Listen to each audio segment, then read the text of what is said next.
In all our conversations so far, nobody has brought up the rights of the fetus person. Doesn't she have the right, the choice to live? But with that being said, that's a cluster of cells that could not, a lot of the time, exist outside of a woman's womb.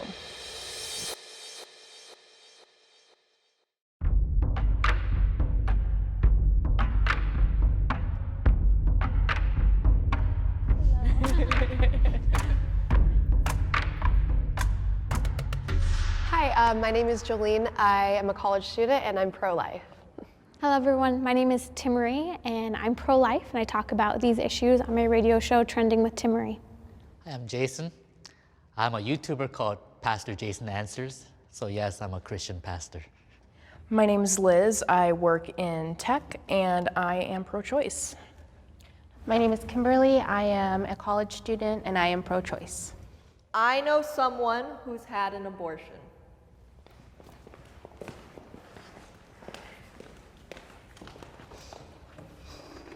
I guess I'll go first. I have had two myself. The first one, I was not emotionally stable. I was not financially stable. I was about to get evicted from where I was living. And my family wouldn't, the list goes on and on. I was on drugs. It wasn't something that I would be able to do nor I wanted to do. And recently I had a miscarriage in which, because it was incomplete, I had to go in for a D&C, which is instant abortion procedure. And at this point in my life, I want to have kids. And so, that experience as well was something that was equally as difficult for me as the first one that I had to go through voluntarily. I'm so sorry I went through that experience. Our church supports WPCC, which is an organization that helps women during pregnancy, after pregnancy, and post-abortion counseling. More than the people that I've met there, my mom almost had an abortion because of me. She doesn't tell me the whole story because she doesn't like to talk about it, but her life was in danger and everybody was saying, just abort the baby, which is totally legitimate if the woman's life is in danger, I believe. But I'm actually glad that she didn't abort me, but had the baby anyway. I was 18 when I got my first abortion. And at that time, I was living with my grandmother. They were very conservative, raised as Catholic Christians. They would probably kick me out of the house if they were to find out I was pregnant. I was still, fresh out of high school, did not have, the monetary needs to raise a child and no place to live, so, yeah. I have had both friends and extended family members who have had abortions, and I'm sure the two of you can speak to this. It's a decision that you carry with you the rest of your life. And I have seen people 2 years later, and I have seen people 30 years later still struggling with the aftermath of abortion. And that's why I think us women deserve so much more than abortion. He was not planned, and he was, I guess you could say at that time, he was an unwanted child. Throughout her pregnancy, she just was thinking of how much of a burden this could be. If my mom did not believe that life begins at conception, then she probably would have gotten an abortion. But my baby brother, well, now he's a little older, he has impacted every single one of our lives in such a positive way that I just could not imagine him not being on this planet. And it really made me think that when life is born, life is beautiful, and life is so much more beautiful than there not being any life at all. I think that's sometimes true. There's so many other factors. People who don't have all of those things, right, who don't have a family, who don't maybe have a partner, who don't have stable housing. Is that going to be the right circumstance for that child? Is that going to be more damaging? Thinking about the quality of the life that you can provide because you are the caretaker of that being. And if you are not in a position to do that, that is the same as child abuse to me. And as sad as that is, because that's something we can't ignore, I still believe that is a life, and it is just as valuable as someone who maybe growing up in a rich family and have everything and have all these resources. I believe both those lives are equally valuable. Okay, so I think it's really interesting that they started off, it wasn't a silly question they started off with in this one, but they started off with, do you know someone with an abortion, which is kind of a coming together type question vibe, because it's like, okay, both people from all sides came up, right?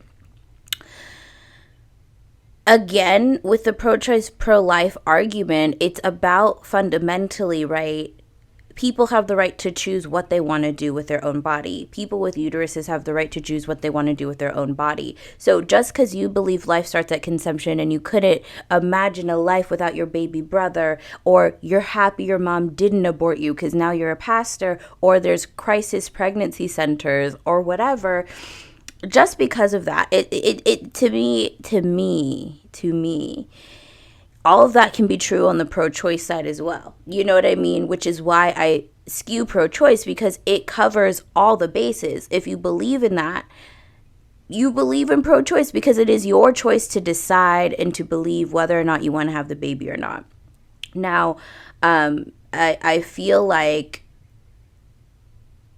what the pro-life lady, the one with the dress and the soft voice, Tinifer, what's her name? Tinami?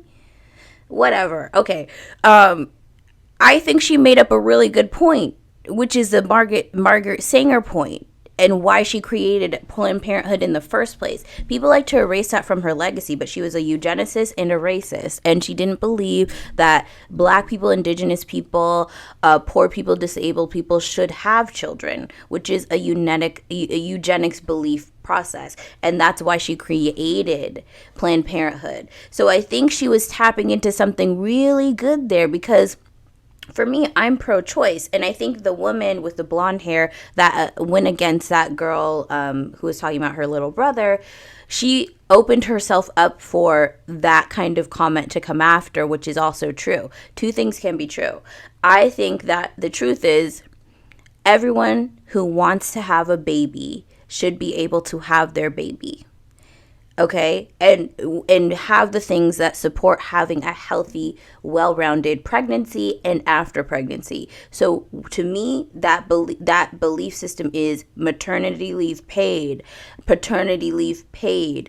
I believe that free healthcare, money, food, shelter, but those are my belief systems. There are so many stories of people who wanted to have a baby, had the baby, fell on hard times. Life is not a linear thing. There's hard times and really times of surplus and all of that. So I think that her statement was like, I think it's almost child abuse for someone to have a kid in those circumstances. What I think is child abuse is if that child was never wanted and they have the child in those circumstances. So then abuse, sexual abuse, child abandonment, neglect, all of those things are, or if the mom is on drugs and is unfit and all of these things, like I truly believe that that's a whole other conversation. But for her to make the blanket statement and say, well, it's just as bad as child abuse if you decide to have a kid in those circumstances, I don't agree with that. I think that's kind of a eugenics mindset as well. So, I'm surprised. We're seeing some, okay, all right. Men should not be a part of the conversation.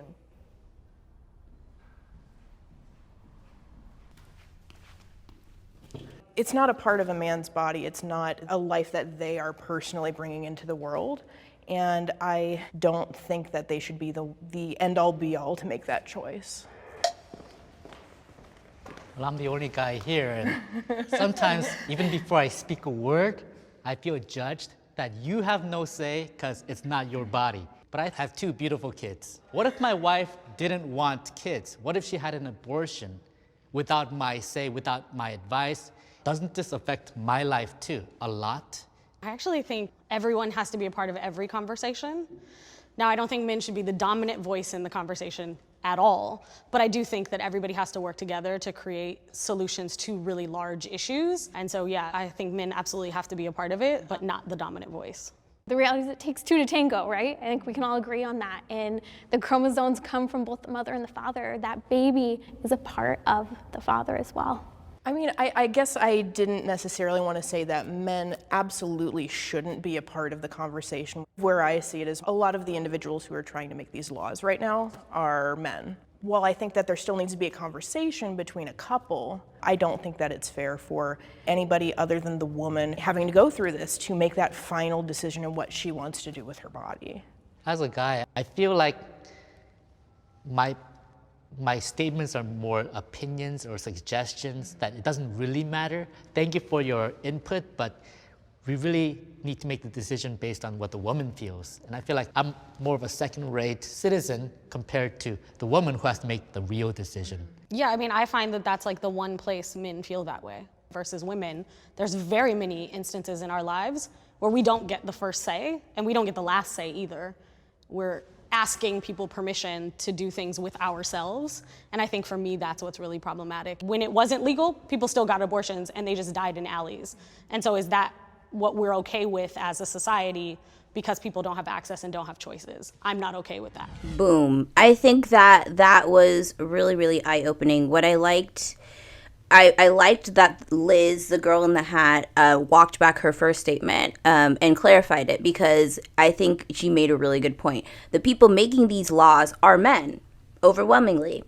But she doesn't mean that interpersonal relationship between the partners who created this pregnancy shouldn't, and the man in that situation or the person in that situation who isn't carrying the fetus should be, she didn't mean those voices should be silenced. Which I really agree. I also love the blonde lady. The blonde lady, she redeemed herself for me, because the last one I was like, girl, but this one, she really redeemed herself in the sense that she was saying, yeah, dude, you feel like a second-class citizen only in this situation, and that's why you're so upset about it. But in every aspect of a woman's life, like, this is how we feel. So you can be this in this situation and be fine, because there's so many situations where we're that in every situation other than this, and we have to be fine with it. So yeah, I feel like his points were terrible. I just think his points were really bad. What else did I want to say? I think that was it. Me personally, I agree with what both Liz and the blonde lady said. I think that if my partner, if my boyfriend got me pregnant now, he'd be the first one I'd call, and we'd have a conversation about what to do. I think that he would be, his role in that situation would be supportive of what I decide to do. You see what I mean? Like, that's what she meant by the man's voice is not the dominant voice. We can talk about it, but I think that at the end of the day, are you going to support me if I keep the baby? Are you going to support me if I decide not to keep the baby? And all that comes with that, and I think that's really important to note. I feel as if my rights are in danger.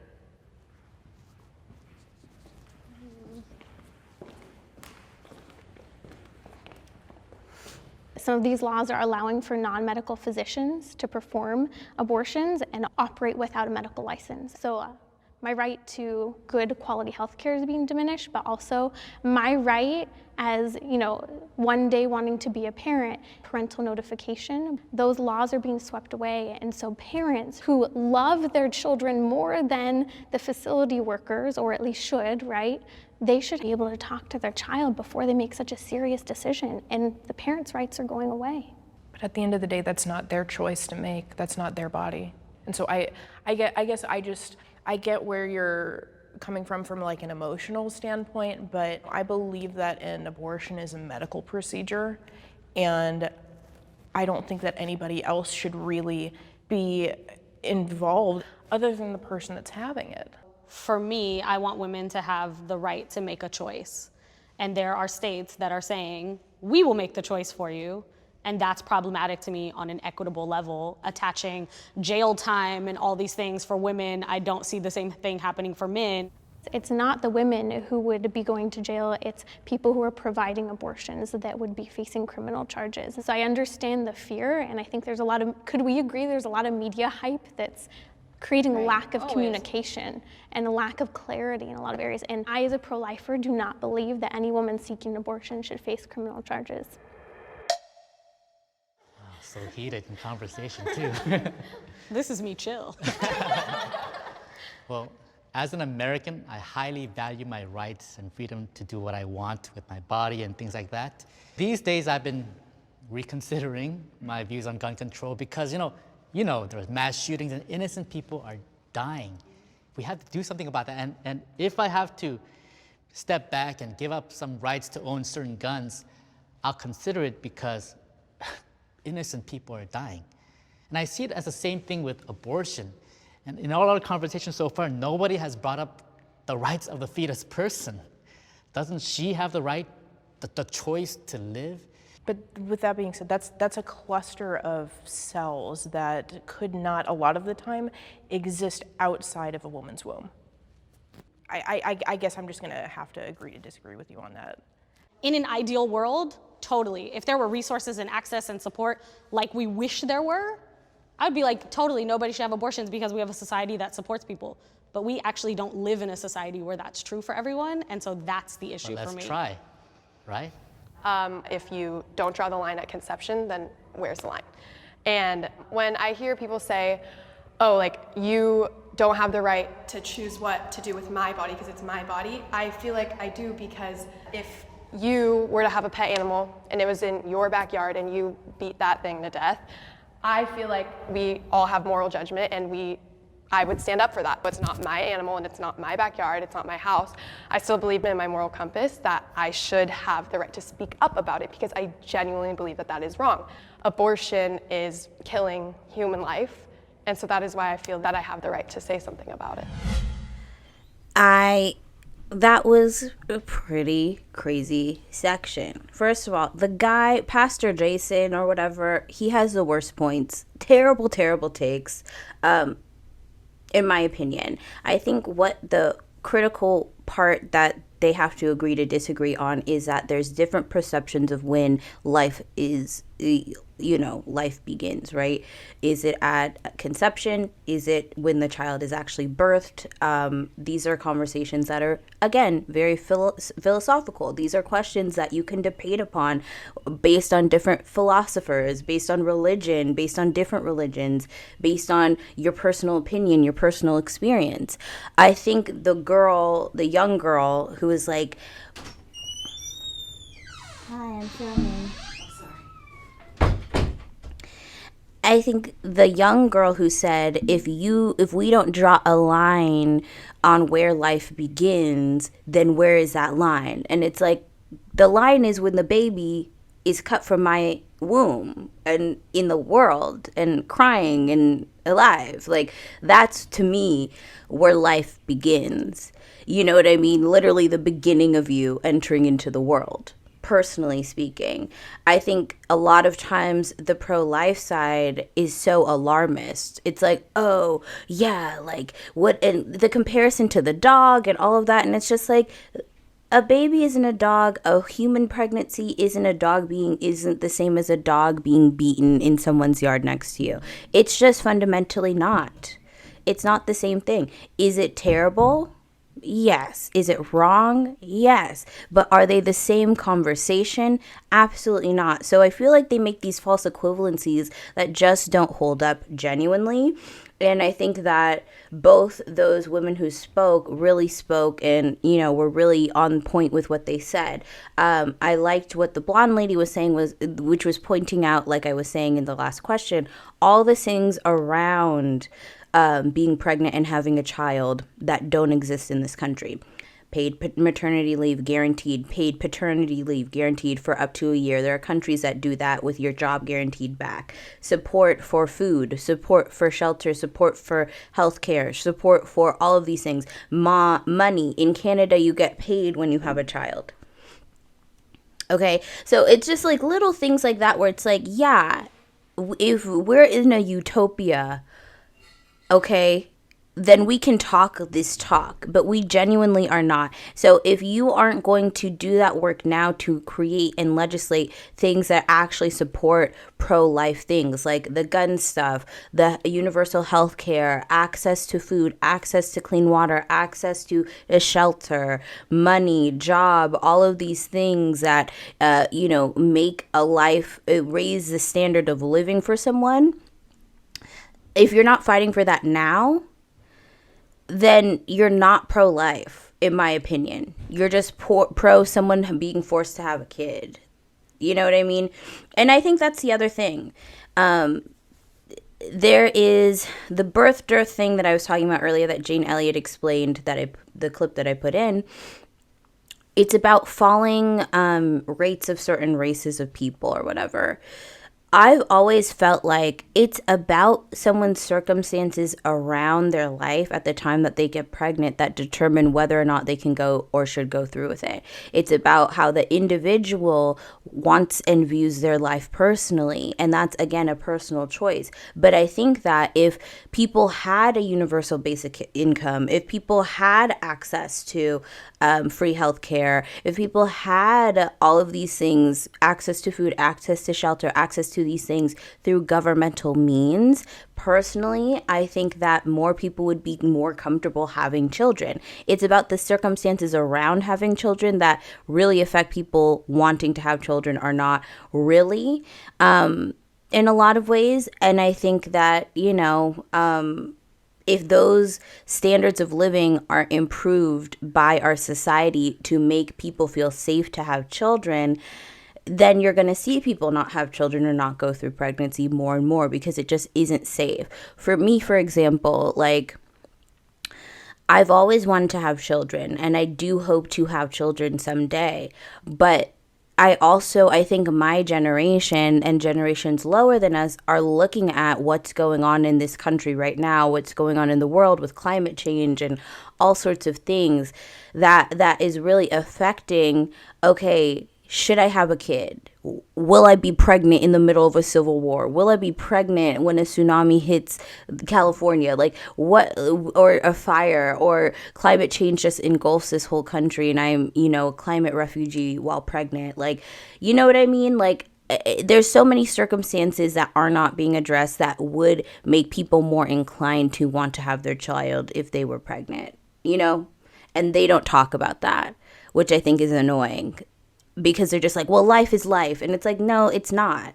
And if you're not fighting actively for things that improve everyone's quality of life so people are in a more comfortable space to have the kids that they want, then I think you should just close your mouth because you're a hypocrite to me. The responsibility of pregnancy prevention is currently equal between men and women.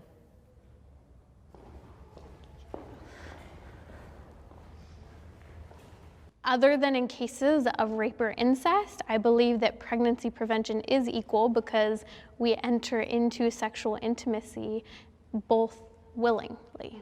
Yeah, I agree with that. It takes two people to make those choices, whether it's abstinence, whether it's using contraceptives. Consent is what I think where prevention starts.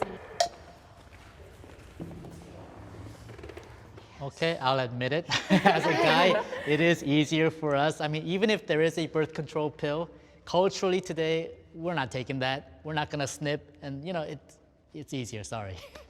No, I agree. They always push it towards women if you don't want to get pregnant. Yes, there are condoms out there for men to prevent pregnancy. However, nobody wears.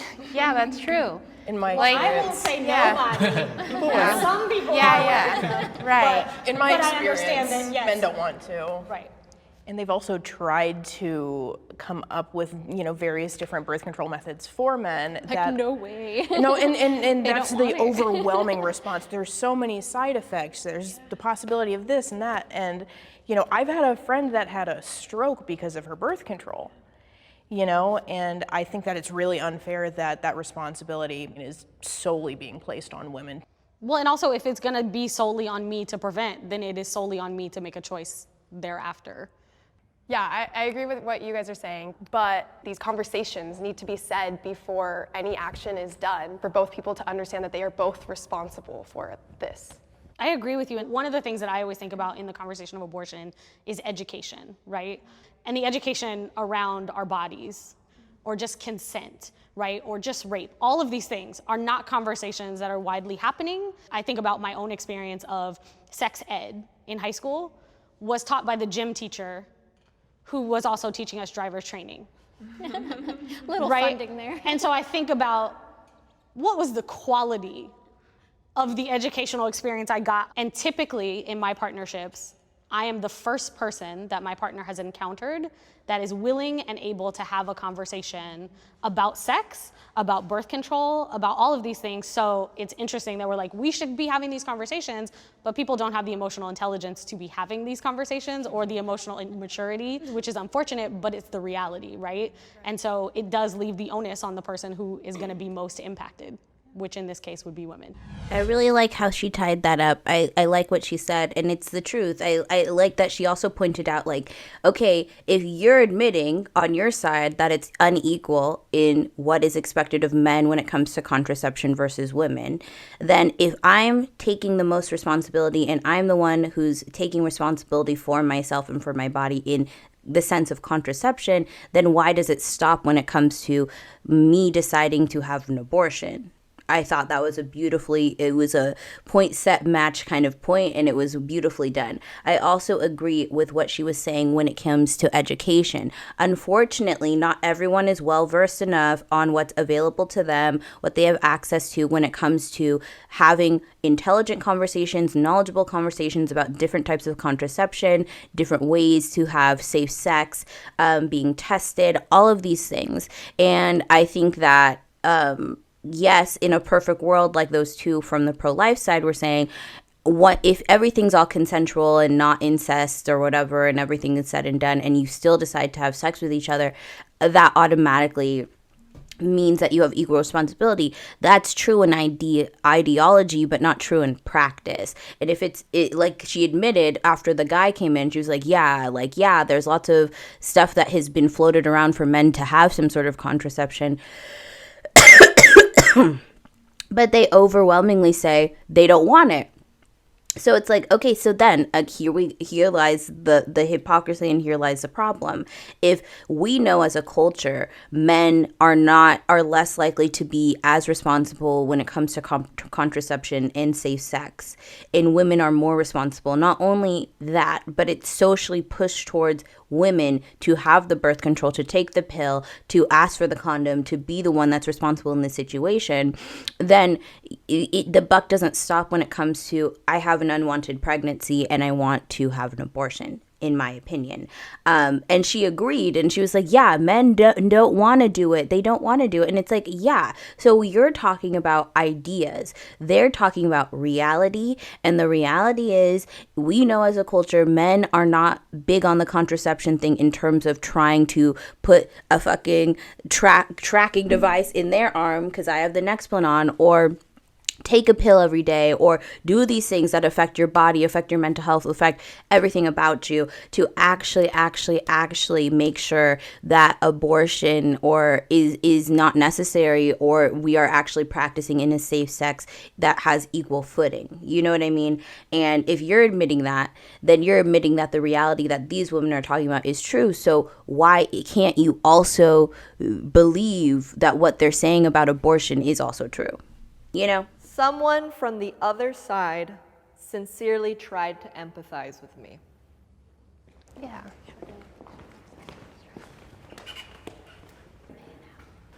You, Timmery, have empathized with me the most. Thank you for just understanding me and then just, throwing your insight out there. Yeah, Natalie, I really appreciated how you were able to understand each different situation and circumstance and be able to agree to disagree with everything that's being said. I think that this is how real conversations usually occur, and it shows people that we don't have to avoid a topic. And so thanks for listening and thanks for sharing. And I have to tell the two of you, I'm sorry on behalf of any person who's pro-life who has ever made you feel criminalized for having had an abortion, and I do not believe that anyone should face jail time for having had an abortion. I understand your circumstances, and I want you to know that. The dude. I feel bad. I feel like I picked on you too. Guess that was the odd man out. But I believe in women's rights, equal pay for equal work. There should be more representation in government. But my big thing is that the fetus is not just a blob of tissue, it's a real person, a him or a her. And maybe I didn't get that across for you to grasp that on my perspective. I hope that it didn't come across that we are not empathetic, because I know for sure I was really trying to listen to you and trying to find a commonality. I was actually like, oh, interesting. Okay, you think this and what and why? Like, I think those things are super valuable, to not have the same perspective, but still be able to find spaces to align, because that's where the real work is, not us all agreeing. Right. But still, there are some basic things we want for humans and women, and so if that's true, then we all have to do some sort of work and some sort of bending in places to make that be true. I love that they ended with a hug, and again, I love how they ended with a reflective question. I think that was really good. Obviously, what I appreciate about Middle Ground is this is how I feel like this needs to happen more, because I agree with how the blonde lady summed it all up. Like, at the end of the day, agree to disagree. You have your points, I have my points, but we should both be allowed to have access to the things that we feel like make us the most safe and all of that kind of thing. I think that at the end of the day, everyone's entitled to their opinion, and that it is what it is. I think it's when you encroach your opinion on other people and make legislation based on that. So I think that it's super interesting that obviously this is happening 2 years now. So the last one was 4 years ago. This is 2 years, and the next one would be 7 months ago. So it's going to be interesting to watch the most recent one.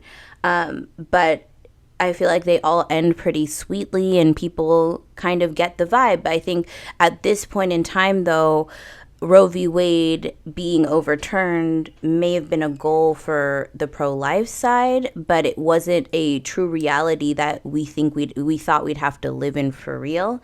It was a goal that they were trying to get to, and they've gotten to it now. So it'll be interesting to watch the most recent version. But I think that ultimately agreeing to disagree now, there's no stake in it anymore, because people's rights have already been encroached upon, and the agency to one's body has already been encroached upon. So anyway, again, this was a really good episode, and we are going to get to the last and final one, which is 7 months. This was done 7 months ago. So 6 months ago from now would have been December. So 7 months is November. So around the election, which is crazy. So this will be interesting because, it was election time. So let's see what these people have to say.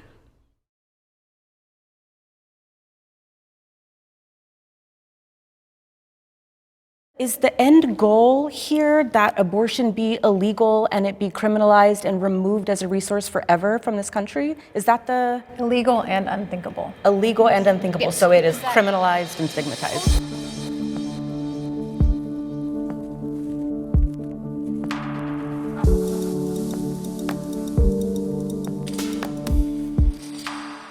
If you agree, step forward. If you disagree, stay put. Nobody likes abortions.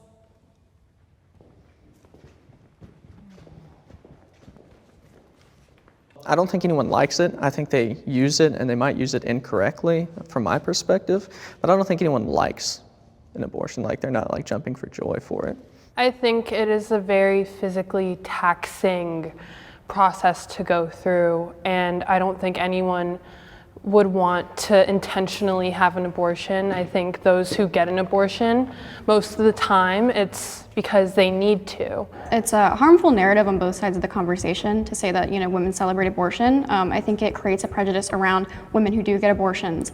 And I don't think that it's good to kind of minimize the decision of abortion from either side, from either perspective. So, Can the disagreeer step forward?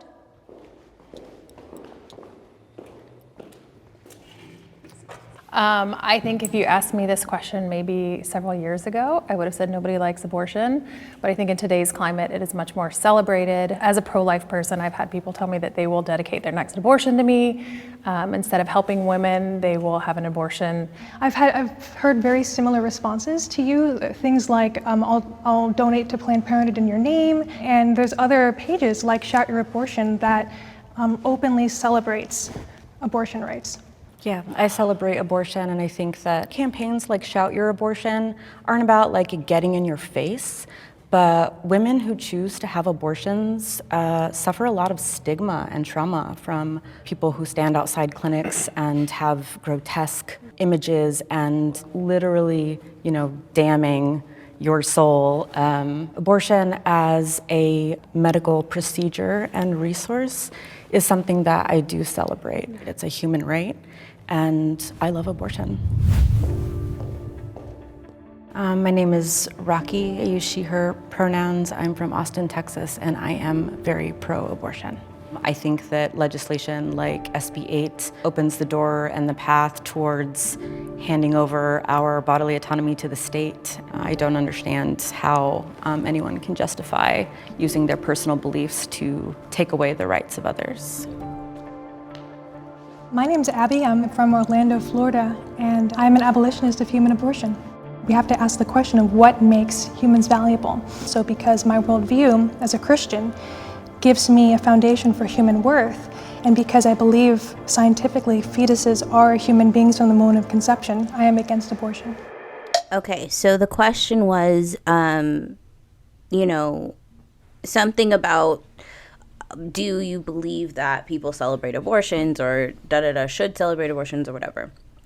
And I liked all the perspectives, and I liked how in the beginning the people who agreed, I think the question was no one likes abortions, and the people who agreed were from both sides, which I appreciated, because I think that was a twist to a narrative that I think gets pushed out on the people who are pro-choice. Like, you celebrate abortions, you love abortions, and all of that, which to me, I think, I won't say most of the time, but I'll say some of the time, it's really about where someone is in their life on whether or not they should or shouldn't or can or can't decide to have an abortion and things like that. So I appreciated that it was both sides, and I appreciated that the girl on the pro-life side said, it puts prejudice on people who do decide to have abortions and things like that. I thought that was really, really interesting. What I didn't like was when the disagreeers from the pro-life side came, because they were, again, speaking from their Christian white perspective and their personal experiences. And we're talking about societal experiences. So I think that them coming from that means you're centering yourself, you're centering your own experience, and you're using that to decide how you determine society should run. When you're in society with several different people who have their own way of thinking, their own experiences that inform what they think is moral, what they think is right. So the woman that was like, oh, there are pages that are like, shout your abortion. What I loved was when the other lady from the pro-choice side was like, yeah, I celebrate abortions. I celebrate abortions to avoid the stigma. I celebrate it. I think it's important. I think that destigmatizing abortions and talking about them openly and publicly is really important for people understanding what actually goes into making that type of choice. And I completely agree with her perspective the most out of everybody. Also, on the segment where they do their individual interviews, which obviously you notice are not in any of the previous two episodes. So this is definitely an upgrade where you get to know, everyone has their personal interview, and that you get to know who these people are, which I do like a lot, because you get to know their life story and it's not timed, and you can hear, okay, this is your perspective, which I really, really appreciate. And it's not them just trying to fit it in the time slot. It's like there's a separate place for this. So here, doing this, you say your opinion on the question asked, but you will have a chance to say what your life experience is in a personal interview. So I like that addition. To what the woman who in the pink boots was saying about abortions and SB whatever, which is so funny because now we are at the end of the road where Roe v. Wade was literally overturned. Do you know what I mean? So it's interesting to see that, she's talking about one of those abortion bills that were going down in the South about criminalizing abortion, criminalizing people who get an abortion. And, now you can only get an abortion. You can't get an abortion after 6 weeks, and all of that, which was already happening before Roe v. Wade was overturned. So it's interesting that it's like we're at the end of the road now while I'm watching this, but all the signs were there. So it's crazy that the Democrats did nothing once again.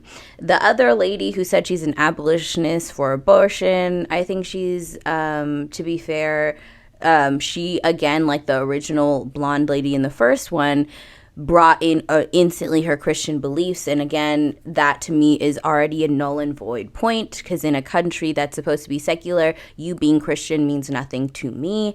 And it's your choice in your life to decide what faith you believe, if you believe in a faith. So again, you determining how everyone should live their lives, or how every person with the uterus should exist in that world based on your Christian beliefs, I think is super idiotic and very dumb. Go to a country that is a theocracy and you live your life. Like, don't force it on people who literally are covered by constitutional rights to not have to be Christian, you know.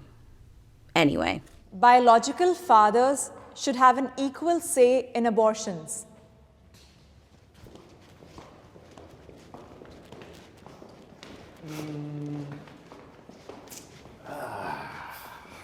Well, I think so. I mean, it's consistency. Like, if we're defining that as a life, if it is a life, to put a kid up for adoption, both parents have to agree. I agree. I have talked to lots of women who've had abortions, and I've talked to lots of men who are hurting. They're completely heartbroken. They would have raised the baby. They wanted to raise the baby. They begged for the life of the baby. And they obviously created the baby together, but only one of them gets to decide if their child gets to live or die. I would like to say, from more of an honestly feminist perspective, men have responsibility as the other parent of that child. Ironically enough, a lot of the times when pro-choice people put the focus completely on the woman, they strip the man of all his parental rights and responsibilities. And I think that's why actually a lot of men who are pro-choice because they don't want to have those fatherly responsibilities that they will have once the child is born. You left us, man. I want to know why. There's a struggle. Yeah. I'm mad conflicted about this because I strongly feel like a man should not have control over what a woman does with her body. I more so have an issue with when a man doesn't actually want that baby. She wants it and then expects this man to like be the ultimate provider and child care and all this extra stuff, right? But in the case of if the man wanted it, the baby, and the woman didn't want it, he has no say so. I think that's a fucked up dynamic. So that's why I was going back and forth. Well, you should have stayed then. It sounds like you're for men having more rights. I just can't force a woman to be like, no, you have to do this, because I think it's fucked up. It's her body. But it's also a child's life in there. It's not just her body, it's a child's life. And it's also your son or daughter. I think truly, in my eyes, it's like, it's my body. I get to do what I want with it, and I don't think anyone, including the other person who's involved, should have a say whether I want to keep it or whether I want to get an abortion. So, first and foremost, this guy in the orange shirt is pissing me off. You need to come correct if you're going to be in one of these things. You know how this game works. Either if hesitation means no. So he literally hesitated for the last two questions. And what annoys me is that he makes these sounds like, I'm going to walk up late. I'm going to come now. I'm going to leave now. And it's like you're just taking the attention away from the question that's being asked and then the opinions that are being shared. So fuck you, guy. You're annoying. To the point that I really appreciated, though, was surprisingly this girl on the pro-life side, the young girl with the blue shirt, which was an interesting perspective. Do I agree with it? No. But what I think, especially where it ended up, where she was like, men are pro-choice because they don't want responsibilities for their children. But I think that what she was saying is interesting by saying, putting it all on the woman absolves a man of having both rights and responsibilities. Now, that's her perspective. I don't necessarily agree, but I thought that was an interesting point being made. With the guy, again, in the orange shirt that was hesitating, I agree in response to that to the girl who was like, it's my body. It's my choice. And I think it's simple as that in both perspectives. If you want to have this kid and the guy you're with told you expressly he doesn't want to be a part of that kid's life and you're actively making that choice, I think that you have to take responsibility for said kid if you really want to have this kid and you really want to take care of this kid with or without the guy.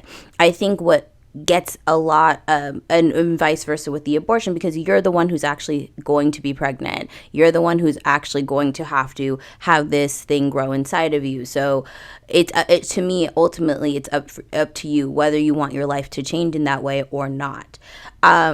I think also out of the question is, women more often than not, when they're in situations with a man that they think is stable and they say they're down for the pregnancy and then they have the option to go. And I think that's the thing that solidifies it for me, because there are a lot of absentee dads who made or sold a woman a dream about a life that they could have, but didn't actually really believe in that dream and didn't actually really want to fulfill that dream, and they weren't honest in the conversation when the pregnancy was announced. So they sold her a dream, and then months later, when there's no other options, are like, you know what, this is your baby, this is your choice.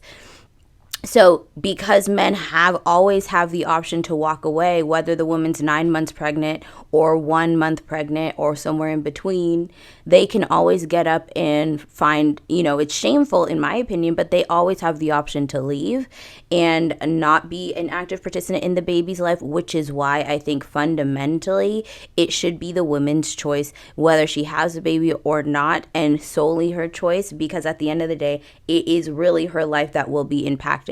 It's only the man's life that will be impacted should he choose to stick around. So he still has an option there.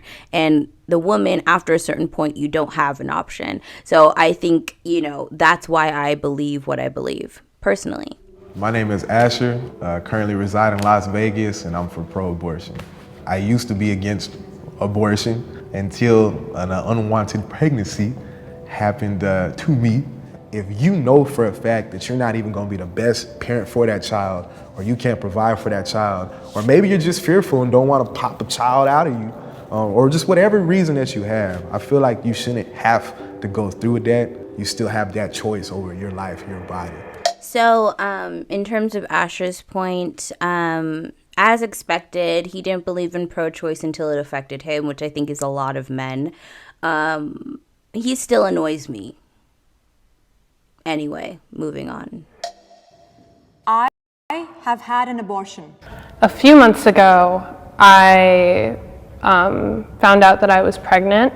When I imagined myself finding out I was pregnant for the first time, I wanted it to be celebrated. And in that moment, I felt such severe anxiety. And having that, I felt like the entire time I was just in a lot of emotional pain, grieving. I was debating about myself, about how I would be looked at or how I would view myself after getting the procedure done. I ain't gonna lie, I'm nervous. So I'm gonna be real careful with my words. Clearly, as a man, I can't have an abortion. But my girlfriend, we've had 2 abortions. She didn't really want to have a baby. I don't really want to have a baby. And I know for me, I don't want to be seen as that deadbeat father person, but I knew I wasn't really trying to sacrifice my own dreams or what I was trying to accomplish to be a dad at that point.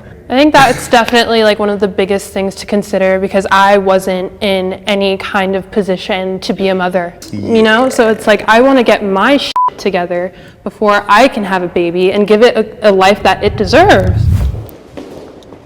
Your story is absolutely powerful, and your story as well. I think something we probably all can agree on is abortion usually is a symptom of a bigger problem, whether it's finances, whether it's stability of housing, whether it's relationship issues. My perspective is that we address those issues instead of ending the life of a child. I disagree. I don't think that abortion is a symptom. People should be able to access abortion when, how, wherever they want or need. I don't think that it's a problem to be fixed. I think that is still stigmatizing. But I think the biggest thing is there are birth control methods out there, and abortion should not be a birth control method. I think that's very critical. And to hear that, you weren't celebrated, I think life should be celebrated with everybody. I'd like to call attention to that point too, just the fact of using abortion as birth control. I thank you for everyone sharing their stories so far. I didn't step forward, I haven't had an abortion myself, but I am a survivor of rape.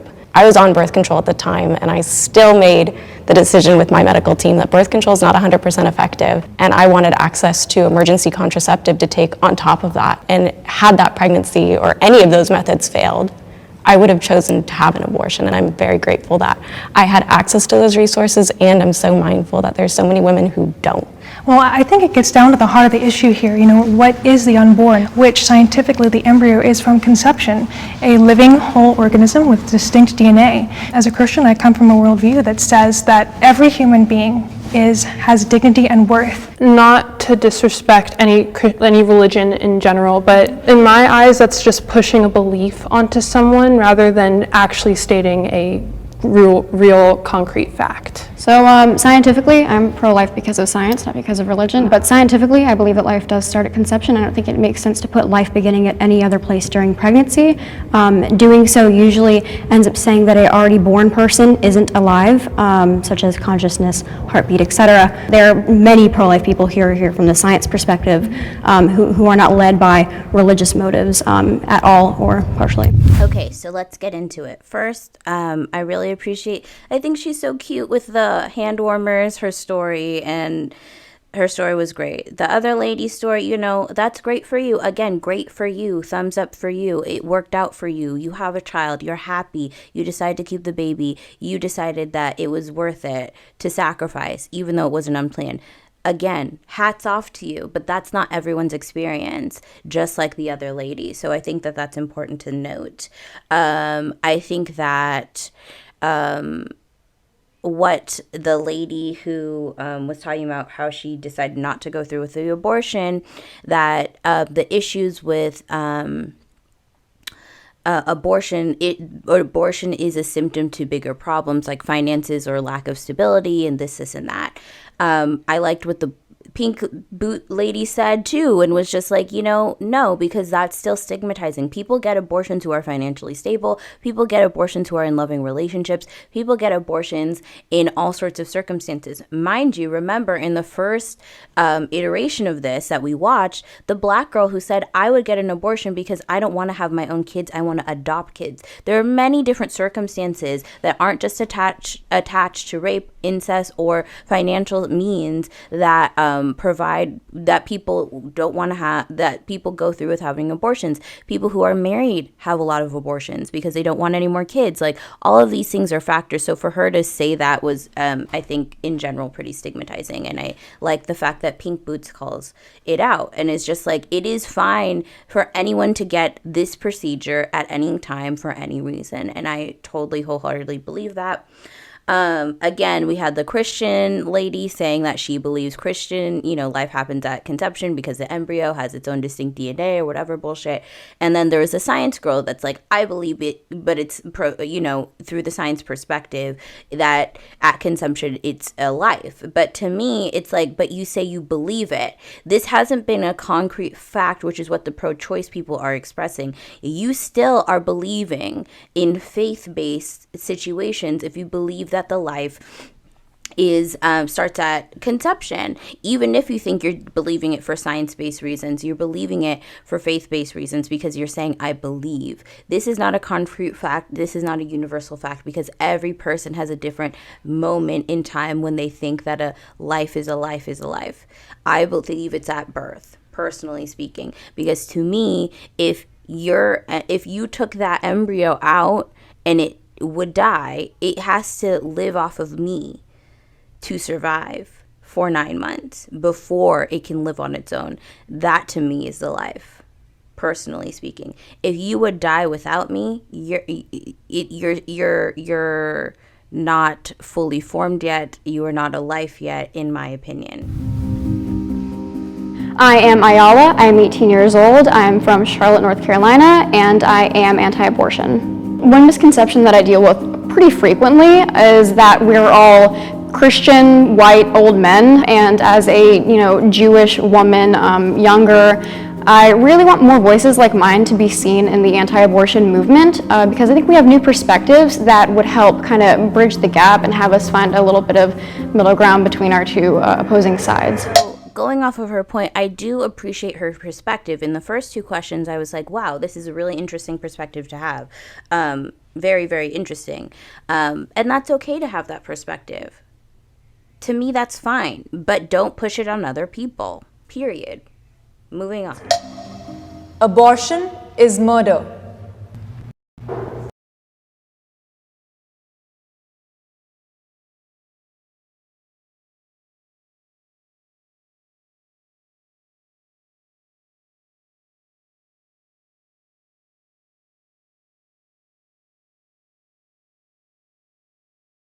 Okay, so that got heated, child. Okay, first and foremost, I think what I want to point out that I didn't get to was the Indigenous woman who spoke about being sexually assaulted and her steps. Like, she was on birth control, but she knew that it wasn't 100% effective. So she got Plan B. Then if that didn't work, she would have had an abortion. And it's like a lot of people on that side think that women are just like happy-go-lucky, like it's a concert to get an abortion. No, it's not. It is what it is. If one fails, if the next one fails, okay, let me go to the last option where I know that this is the end of the road if I truly don't want to have this kid. So there's that.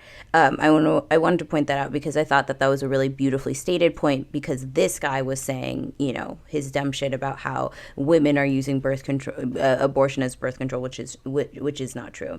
What I appreciated about how heated this got was the fact that that white man was put on the spot. You believe in God, you believe in your own morality, and that's what a lot of people don't fucking get.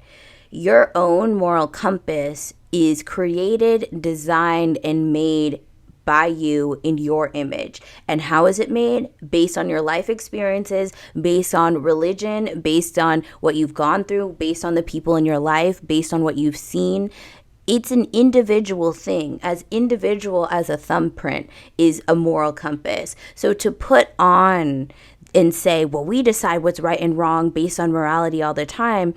Yes, in this country isn't truly secular, and we can have a conversation about that another day. But for you to distinctly compare morality with religion is fundamentally problematic when we're talking about legislation in this country, number one. Number two, I think that when it came out that it's like, okay, so now you're fine with abortion if the girl was raped, it's incest, or she could die. So then you're okay with abortion then when she could die. But you're not okay with it. And then he was like, well, it's her choice. We should keep the choice on the option. And it's like, that's all that we fucking want, is to keep the choice on the table. It's up to whoever who has to confront that decision making in their lifetime. It's up to them to make the choice. It's up to them, their community, whatever, to decide what's best for them and to make the choice. And that's all we want for women to be able to have access to.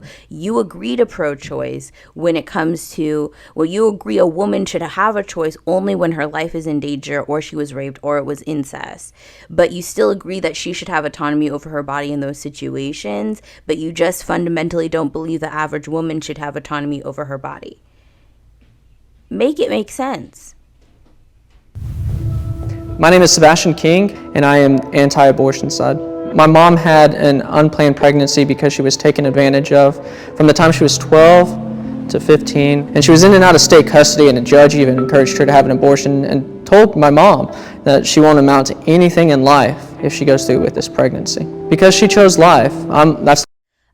They keep using this example of like their mom could have aborted them, or this and this happening, or whatever. And it's like, stop talking from the I perspective in terms of your personal experience when we're trying to talk about society here. Like, stop. Yes, that's fine. And what we're fighting for on the side that's opposing yours is that she would have the choice to decide whether or not to keep the baby or to not keep the baby. That is the conversation. She is welcome on this side because she is someone who was in a situation where she had to make a choice, and neither side should be demonized for the choice that she makes. So stop using your mother's experience or your experience of having a successful unplanned pregnancy as something that all women should do. It's so antiquated and it's out of line, frankly. Abortion should be accessible to rape survivors.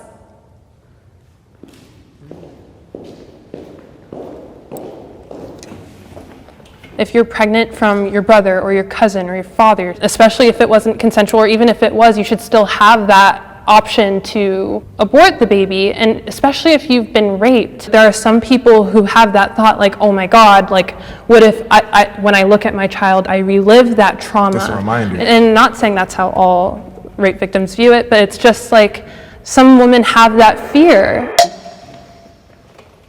Okay, so I was raped for 4 years of my life, violently, more times than I can count.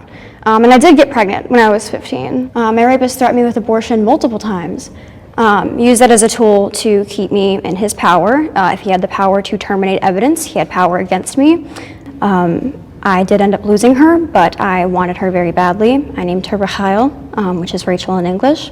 And I think it's very important to humanize people who are conceived in rape because they're walking around right now. There's a lot of them. There's a lot of them, and I think it's very insulting to place that on a human being. I think that humans, no matter how they are conceived, are human beings, and they deserve to be respected, and their lives deserve to be respected. And I agree because that's me. I agree 100%. And my mom has always told me she doesn't view me as even on my birth certificate, he's not my father. So also, I want to tap on what you said though, because you said you really wanted to keep your daughter, and although you don't, see it as the rape baby and stuff, other people who also go through that traumatic experience may actually see it like that, right? You wanted that, but there's other people that had their a choice taken away from them. They shouldn't be shamed at going through this, and even having to live through that experience of the rape baby. Here's the thing. When you get an abortion as a reaction to rape, you are continuing the cycle of violence. So you were raped, that was a violent experience that happened to you, that wasn't your fault, you're hurt, you've been victimized. Why is it fair to further victimize someone else because you are hurt? But you're seeing it as a someone though, man. I'm putting myself in a woman's shoes or a human being's shoes, right? You take my choice away, you rape me, and for all you know, I might be a struggling human being, right? Making $8 an hour or something like that. Crazy bills. I might be living in my car. I might be sleeping in the dumpster behind McDonald's. But now because of your opinion, right, and my traumatic experience, I get shamed because I don't want to bring this life into the world, bro. Oh, but you should give birth and then put it in foster care if you don't want it, bro. I want to touch on that too, just for a second. Like for trauma, I think absolutely what I am passionate about is giving people the choice. And for you, you thought a lot about your choice and you wanted that pregnancy. And I'm really sorry that you lost that child. And I also thought a lot about, for myself, when I went through that experience, what choice would be best for me. And for me, that was not carrying the child. And I think trauma is such an interesting thing. For me, not having control over a child growing inside of me and changing my fate of my life, that would be more traumatic than the initial experience. We don't know how people are going to react, but I do fight and would want them to have the choice to do what's best for them. Whoa, that got heated, child. And I think, the girl in the blue shirt, she keeps making good points, but then she takes them to a different place. I don't believe if you are a victim of rape and you decide to have an abortion, you're repeating the cycle of violence. I think that's wrong. I think that's not true. I think it is what it is. What annoys me is that, she had the really good point, which is you speaking on a child who was conceived in that matter, and that person decided to continue to have that child and love that child and bring that child into this world. But you talking about rape babies, incest babies, while they're walking around next to you so negatively is really, really traumatic for them, especially if their person that decided to keep them, decided to love them, and decided to take care of them. That being said, what the woman said, the indigenous woman said, which I think was a really great point, because it's like she's on the other side. She also was a victim of a violent rape, but she decided to do this subsequent measures to not have the child and make sure she didn't have the child. You decided to keep the child and you ended up losing the child, unfortunately for you. But at the end of the day, both women were able to make that choice. Both women were able to have the ability to make the choice that was best for their life. And none of those choices impacted the other woman's choice. You see the beautiful thing in that? So it's like, that's the thing. That's the point. You were able to think long and hard about your choice to decide to keep the baby. She thought about not keeping the baby, but you came to a different conclusion. But at the end of the day, it didn't impact either of your daily lives, whether what one woman chose to abort the child or the other chose to keep it. Period. I think a strange misconception that people have about people who are pro-abortion is that we don't have respect for life or we don't care about children. That's absolutely not true. I respect life very much. Unfortunately, I've also seen a lot of negative aspects of our systems in the US, like the foster care system. It's out of that respect that I believe people should have the right to choose an abortion. I really liked what she said, well put. At the end of the day, respecting the choice and also not depending on a foster system that's fundamentally already over capacity, broken, and terrible. And I think her being an Indigenous woman speaks to that because of things like the residential schools and the 60 Scoop, which are all conversations and true crime and society videos I'm making. I think they will be coming out in August. But yeah, so these are all conversations that are true violent experiences where children were ripped away or where the foster system was fundamentally terrible for her community. So again, based on her complete whole life experience, she made a choice based on her own decisions. And I appreciate that. And I think that that should be respected. America offers resources to help you raise a child.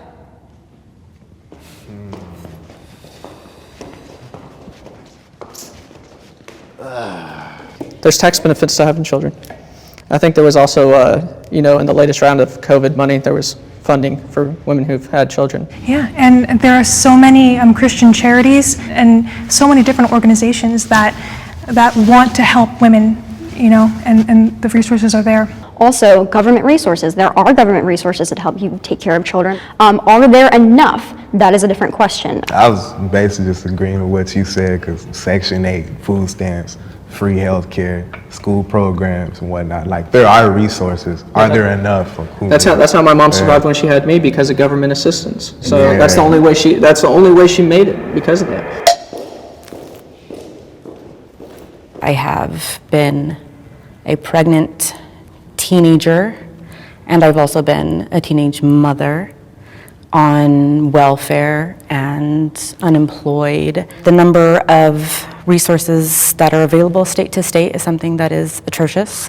But what it comes down to is a lot of time and energy. The choice between, do I go to work and get the money to pay rent, or do I go and I sit in the office, or do I go to this nonprofit who's requiring me to fill out this application and come to a meeting in the daytime when I'm supposed to be working. So you see it kind of like a job, like you're clocking in to fill in paperwork and receiving your check. It is. Low resources and creating these sort of impossible hurdles and more barriers for people who are already experienced them to overcome to get the help is not a help at all. And I feel like a completely separate conversation is, it is extremely hard to be a single mother who is also a woman or person of color and to get resources. Especially Black women, they are notoriously, even in that room where they're giving birth, they aren't taken seriously. Well, I just want to say one thing, because I think it's important. So I might not look it, but I'm Native American, have my Cherokee card and everything. We have universal health care in the Indian community.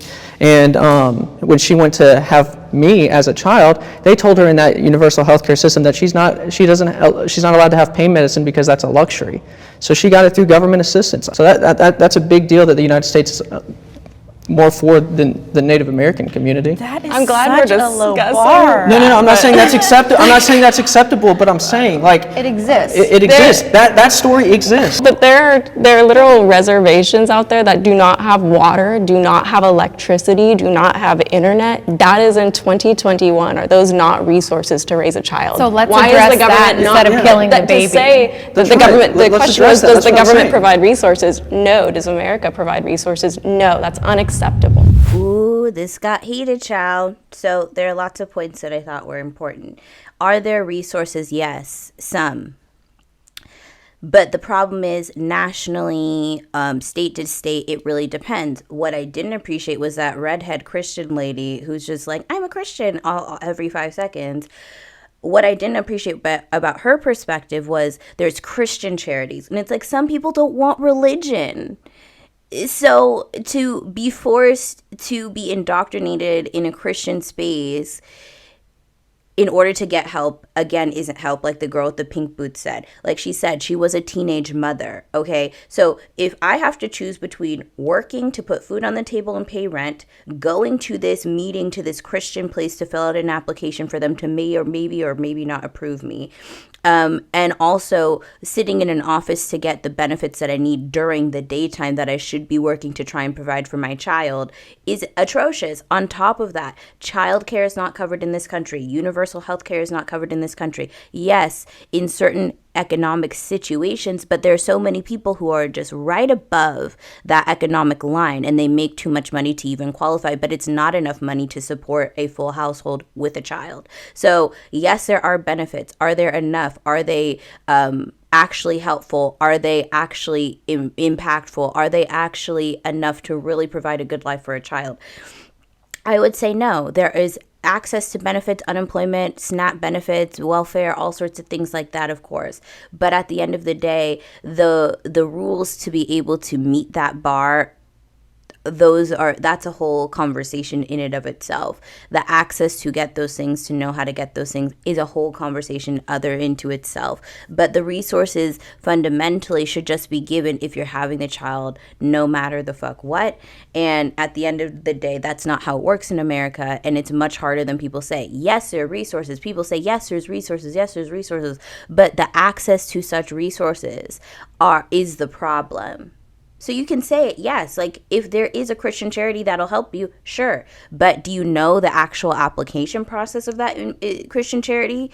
No. Do you know if there's biases in that Christian charity? Do they require you to be Christian? Like, there's lots of issues that come around with this topic. And I think the best person to speak on that perspective was really the girl with the pink boots.